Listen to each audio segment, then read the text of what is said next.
বিশেষ করে তোমাকে ছাড়া আমি একটু এক্ষুনি এলাম, এসে দেখতে পেলাম, না কিছু দেখতে পাইনি তো শুনতে পেলাম। কি শুনলেন দাদা? তুই তো বৌদির সঙ্গে ঠিক সময় প্রেমের কথাবার্তা বলছিলি। সেটা বুঝতেই পারছি। তা কার প্রেমে পড়লো? তোমার প্রেমে বুঝি? আরে বাবা, ঠিক কথাই বলছি।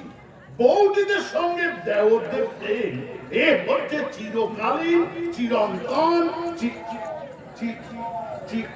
না, এই মুহূর্তে তো চি দিয়ে কোনো শব্দ আমার মাথার মধ্যে আসছে না। এখন চ দিয়ে একটা শব্দ আসছে, আর সেটা ওটাকে দেখেছি আমি বলার আগে মনে মনে আওয়াজ শুরু করি। রবিগুরু কবি ঠাকুর, এই না কবিগুরু রবি ঠাকুরের কাদম্বিনী পড়নি? কাদম্বিনী না, ঝিমলি। ঝিমলি? এই গ্রামের এই স্কুলের গানের শিক্ষিকা ঝিমলির প্রেমে পড়েছে তোমার ভাই। আরে সে তো ভালো কথা। তাহলে ঝিমলি দিদিমণিকে ধরে নিয়ে এসে এই কাদাটার সঙ্গে বিয়ে দিয়ে দাও। আমি মেয়েটাকে দেখেছি, খুব ভালো মেয়ে, আমার খুব পছন্দ হয়েছে। দেরি করছো কেন? তাড়াতাড়ি সানাই বাজানোর ব্যবস্থাটা করো। দাদা বাবা, তোর পছন্দই আমাদের পছন্দ রে। তাছাড়া বাবা মা মারা যাওয়ার পর থেকে তোমরাই আমাকে মানুষ করেছো দাদা, দিয়েছো মাথা উঁচু করে বাঁচার সাহস, দিয়েছো শিক্ষা, দিয়েছো সামাজিক সভ্যতা। আর তুমি তো আমাকে বারবার বলতে দাদা যে ভাই রে, কখনো খারাপ কিছু দেখবি না, খারাপ কিছু বলবি না, আর খারাপ কিছু তো শুনবি না।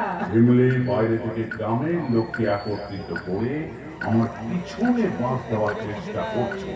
ঝিমলিকে যদি এই বাড়ি বউ করে আনতে পারি, আপাতত বাঁশ দেওয়াটা বন্ধ হবে।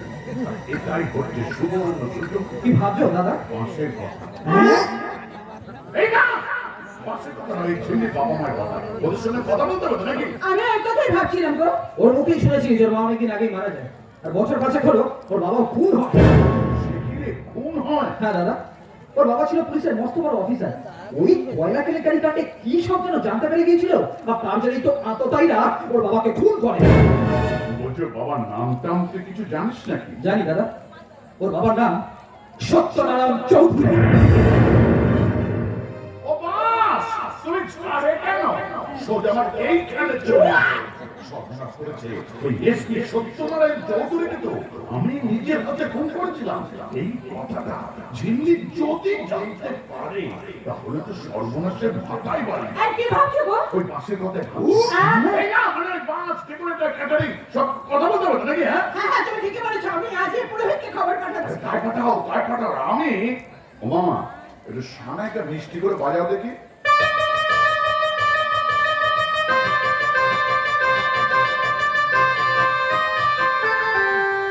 গৌতম দা, তুমি একটু তবলাটা ধরো।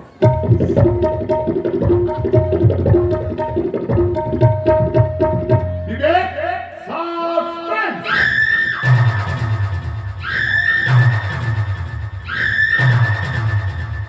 দৃশ্য শেষ। না, এক সেকেন্ড। ঝিমলি রে, মানুষ চিনলি না। Music start.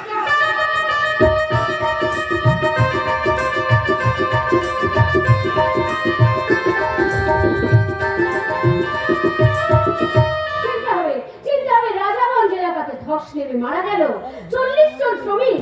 বাকি যারা আশঙ্কাজনক অবস্থায় হাসপাতালে ভর্তি করা হয়েছে, তারা প্রত্যেকেই এখনো অবধি মৃত্যুর সঙ্গে পাঞ্জা লড়ছে। এই ধসের পেছনে কার হাত আছে তাকে চিনতেই হবে, দিতে হবে বিচার উপযুক্ত শাস্তি।